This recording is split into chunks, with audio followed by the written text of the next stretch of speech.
All right. Good to see everybody back from the break. Let's get started. We're living a digital revolution. It's a great time to be alive, to be designer and developers. And never before were we able to touch so many people's lives. We're able to change their lives. But unfortunately, this revolution is not reaching everyone. And today I'm going to show you how to have better opportunities to make digital products for women. Oh, and by the way, keep this image in mind because we are going to talk about our pink stereotypes today. And this is what internet thinks that web design for women is about. So let's get started. A little bit about my background. I was born in Brazil. I went to school in Brazil. I studied graphic and product design at the same time. I worked in some agencies there with female-centric brands. I worked for Barbie, Monster High, these very girls brands. After that, I moved to the US. I studied marketing there. I worked for hardware female-centric products, like pillows, bags, and stuff like that. And after that, I moved to Berlin. So since the beginning of my career, I've seen the stereotypes being replicated, and I've seen a lot of men leading new product development for women. And I think they're not only leading this new development of product, they're also creating stereotypes and replicating stereotypes from the past. And this is what I want to talk to you today. I want to avoid you to keep replicating things that are not correct and doesn't represent women at all. So not until last year, I was able to work in this female-centric app in Berlin that is called Blossom. It's a beauty platform for makeup and beauty lovers where they can be inspired, discover new products, share tutorials, create videos. So it's not only for beginners, but also for makeup artists and pros. It's a safe space without all the noise that they have on Instagram or YouTube. So this is what we had on mine. It's really a female-centric. And when I say female, it's for everyone that identifies themselves as female. And this is what the project I'm working right now. So all my career, I've been working with female-centric products. So I explained a little bit why I am here today, how I ended up here. I'm also going to show how our society ended up with these stereotypes that we still have around. I'm going to show you some principles that you can go over and look back when you're building products for women. And also I'm going to show you very successful cases of products that are already out there doing a great job, in my opinion. So let's imagine you were born on the beginning of last century. If you look at this picture here, we have kids, we have boys, and you have girls. Here they are all wearing white clothes. So there was no gender segregations with colors. And this will go until you're a teenager. So when you're a teenager, you're gonna wear same clothes as your mom if you're a girl, same clothes as your dad if you're a boy. A little bit after this, 100 years ago, there was this quote in this department store magazine saying that the generally accepted rule is pink for boys and blue for girls. This makes all of us think, what happened that it flipped? That nowadays we have such a different story in our society. It didn't change until the end of the Second World War when the US had a boom in their market. They're trying to sell even more. The mass marketing started, and they were branding more their products. The retailers had this need to brand their products to sell more. They really wanted to sell more. It was when the consumption era started. So this, for example, is a vintage ad from the 60s when Pink for Girls started. Here is a quick search of what we have right now. If you search for toys for girls here on the left, and toys for boys, on the left, and toys for girls on the right. You can see clear that is gender segregated. Also, you can see from the back when you're inside stores. Happens also to grown-up products. This was a product from 2012, and I feel really sad that I still have to be here today talking about this. but it generated the most hilarious comments on Amazon. It only shows how nobody was accepting such a thing. This one said, "Oh, I bought this for a woman at work as she couldn't figure out how to use a man's pen. After I helped her open the package, she was super happy. Now she can write in great pink and purple." So it makes zero sense. And if you go now to Amazon, you search for these products, the reviews are still there. It only represents like dissatisfaction of the customers. We have more here. We have Lady Hammer in pink, as if we needed a pink hammer to be able to do stuff. We have pink lady apples and pretty pink sprinkles, like no sense at all. The only thing that changes here is that they are pink and they are more expensive. And this has a name. It's called shrinking and pinking, and I've seen this being done when I was in New York working for this company. I've seen all these products that were built for men turn into pink, made a little bit smaller, it would fit women now, and then let's sell it for more expensive, because women like to pay for brands. So they're even more, like even worse. Women pay a thing called pink tax. This is data from the US that is estimated in a lifetime they pay 100,000 more in female-centric products. So they earn less. We already have the workforce gender gap, and it's more expensive. Here is a quick example. Same product, same packaging, same amount, and it's more expensive. Imagine if it was pink, right? It would be even more. No sense. So I'm here today because I don't want it to happen to the digital world, because we have a great power in our hands to build products that are equal. And with a quick search I've seen stuff that kind of I don't like, and it's really like floral pink, the way that is for hardware. So let's try not to replicate this. And I'm going to start to show you some principles you can think about when you're developing and designing your products for women. Gender neutral means male-centric. The status quo of our society right now, sadly, is male-centric. So if you're trying to build this app for everybody, a genderless app, you're probably going to build a male-centric app, unless you put women in the center and go after them when you're in your UX process. And this is what happened with Apple Health. They said that they were going to build a genderless app that is for everyone, that is supposed to measure everything about your body, about your health, except for one thing. They forgot about the period tracker, which is like, come on, very, very important thing about females' health. So they really thought they were going to be genderless, but they probably took a male approach in it. They didn't have female on their team, I don't know. So this is something you should consider. Second one, it's about women's market. You should recognize how big it is. We are 50% of the world. We're half of the population. And women, they influence and they have the purchase power in average of 85% to everything that is happening out there. So for example, we design 91% of new homes, 65% of new cars, 93% of pharmaceutical products. Why? More than 1 billion women around the world do not have access to a simple Senvis account. And this is a 7-point gender gap compared to men, and a worldwide data, because this is from Women's World Banking. So still regarding this financial market that women are still on the side, there is this very successful case from Diamond Bank, which connects my first and my second principle, saying that they realized that in Nigeria, not a big amount of people had banking accounts, and they wanted to increase this. So what they did, they took the female approach. They went after women that didn't have banking accounts, and they went to their job, to their market, and they asked them, why you don't have this banking account? What happened? And then they were like, well, we don't have time. We have kids, we have to work all day, we have to go to the supermarket and decide a lot of stuff.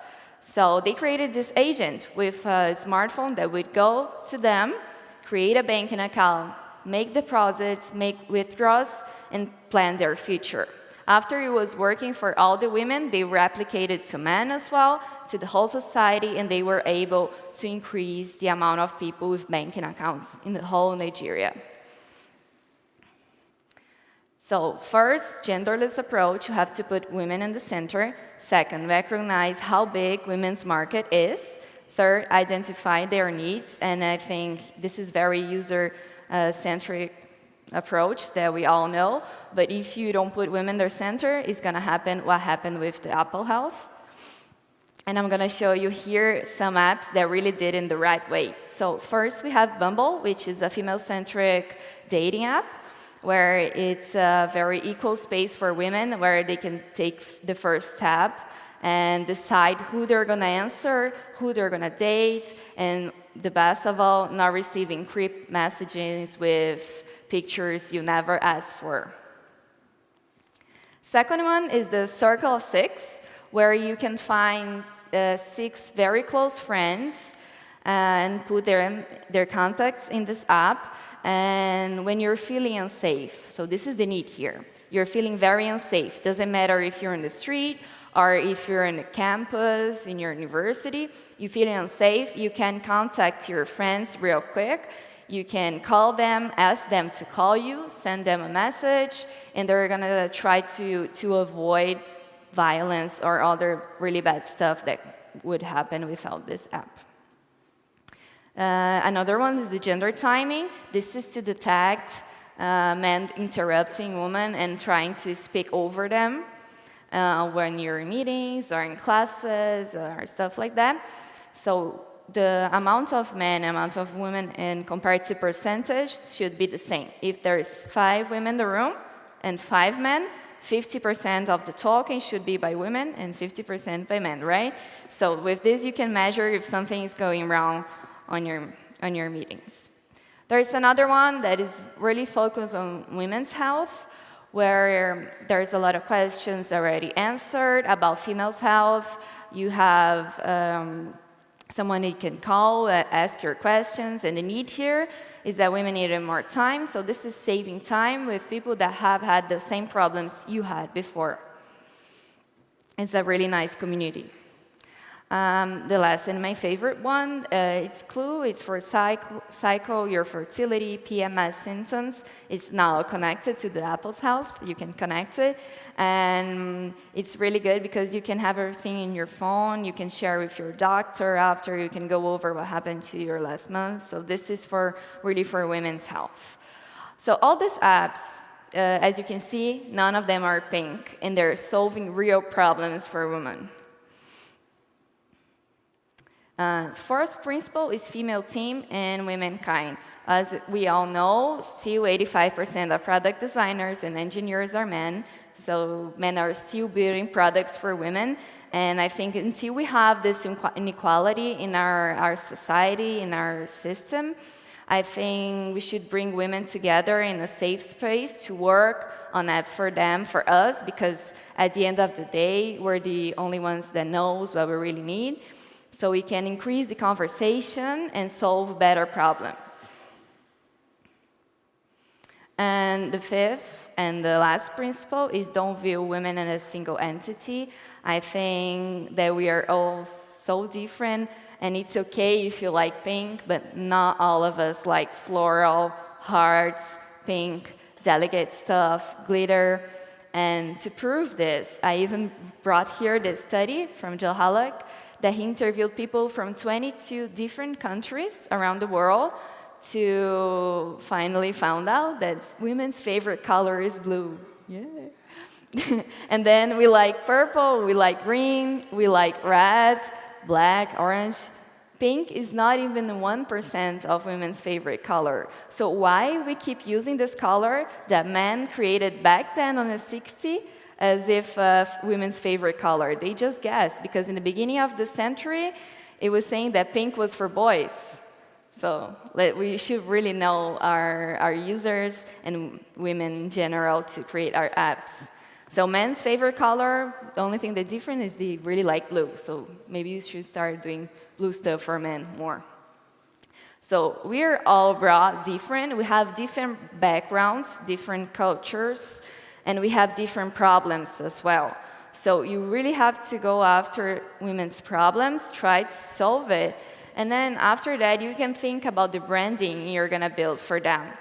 And like all those apps, they focus on solving problems, and after that, they didn't have to focus on building something pink or delicate with floral stuff. There's a lot of opportunities out there around the world, especially in financial market, where women are still very, very excluded. And I think I'm feeling very happy to be here today because I feel like I'm in the right place with the right people that are building digital products. And I hope this have helped you to bridge the gap that we still have in our society right now.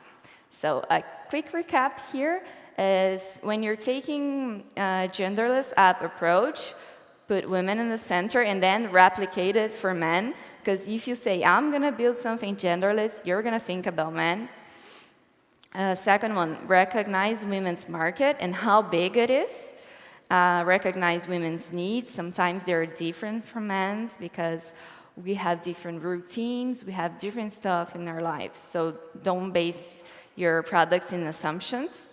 Have female teams. Majority of female in your team are going to help a lot because, like I said, it's going to bring women together to talk and discuss more about their problems, and also think about diversity. Women are not a single entity that likes pink. We are very different.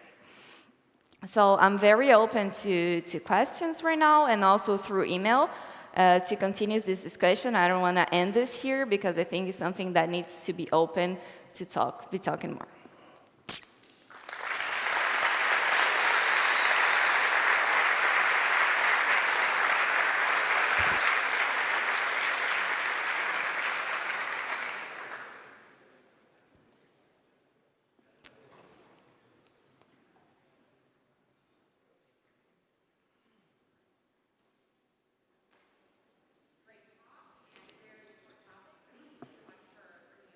Thank you.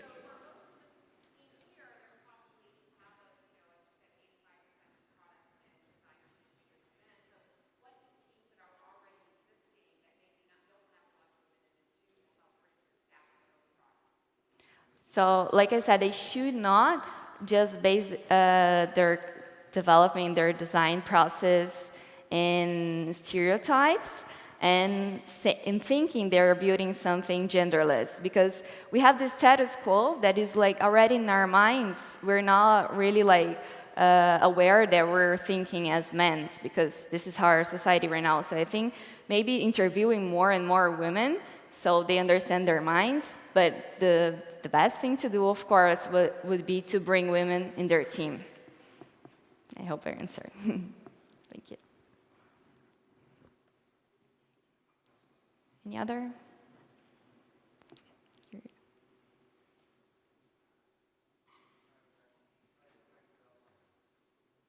Yeah, that's better. Go first.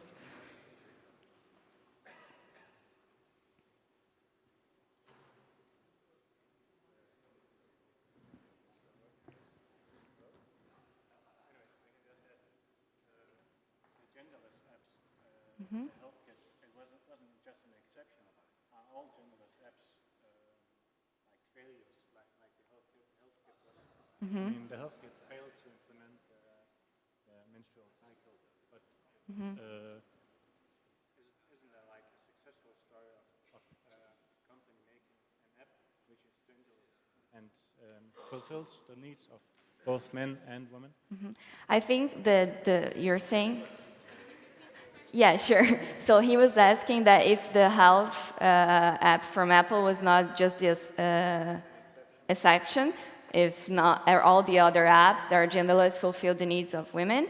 And I think that no, because we're still a side in the society, so we're still figuring out our needs. So we still don't know actually how to solve our problems. And then there's more opportunity to explore. That's why I think no.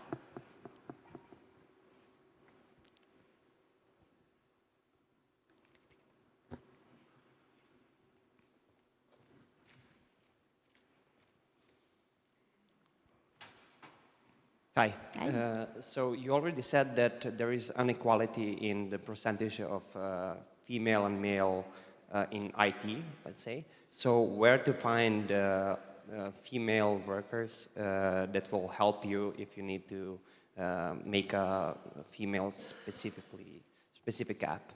So I understand that now we have to start from the bottom with education. If we don't have female out there in the market, we should think about starting from the bottom and teaching women how to design and how to code.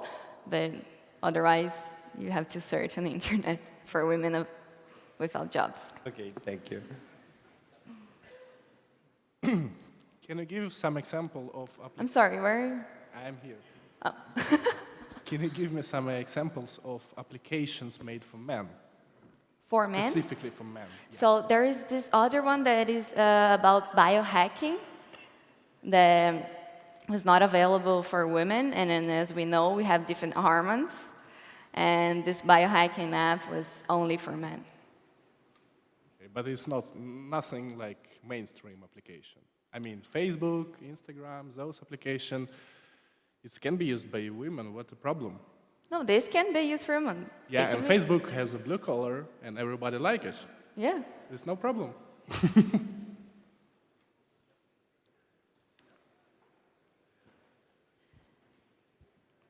Thank you for this speech. Tell me, please,